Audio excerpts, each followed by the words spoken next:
It's been a year.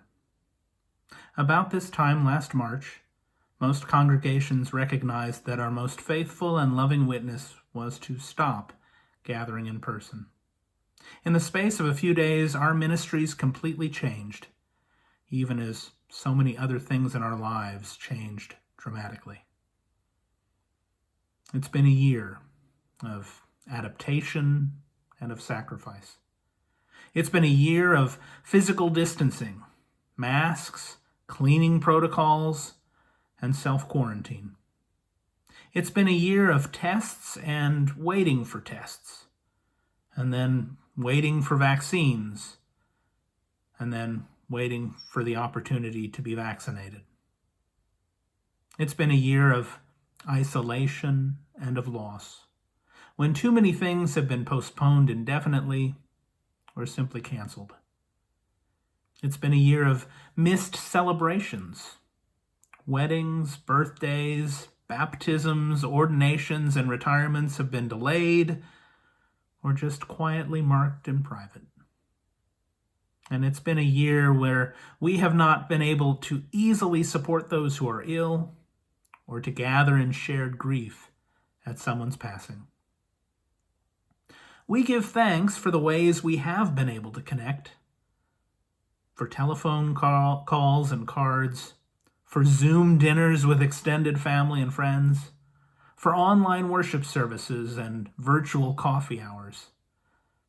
Still, it's been a very lonely year. These words of Psalm 88 jumped out at me as I thought about this past year.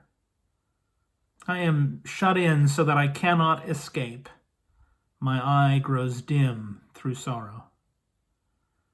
That emotionally raw prayer reminds us that these challenging times of loss and isolation too often seem like outright rejection.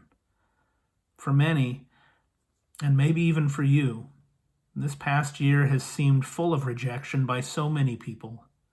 Friends, co-workers, colleagues, and even rejection by God.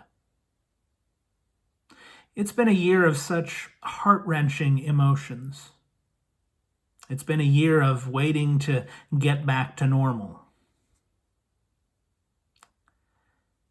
It's been a longer and more demanding year than we imagined last March. Looking with the eyes of faith, I am confident that I have seen God's presence in so many ways these past 12 months. I'm sure you have too. Even more, I know God has been active, comforting, guiding, nurturing, and creating. And I anticipate seeing the fruits of God's activities in seasons to come. Today, though, I invite you to pause and to lament. In the midst of this Lenten season, I invite you to admit your pain and your imperfections. Before we celebrate again the promise and hope of resurrection, I invite you to grieve the brokenness and loss of this past year.